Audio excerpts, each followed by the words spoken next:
সামনে গিয়ে মায়ের চরণ ছুঁয়ে দেব। ভেবো না হঠাৎ সামনে গিয়ে মায়ের চরণ ছুঁয়ে দেব।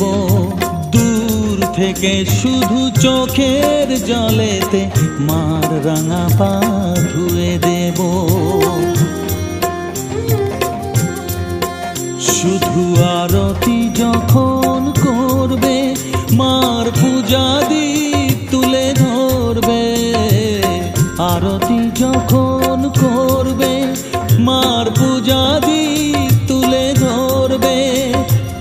আমাকে দেখতে দিও মায়ের একটু হাসি।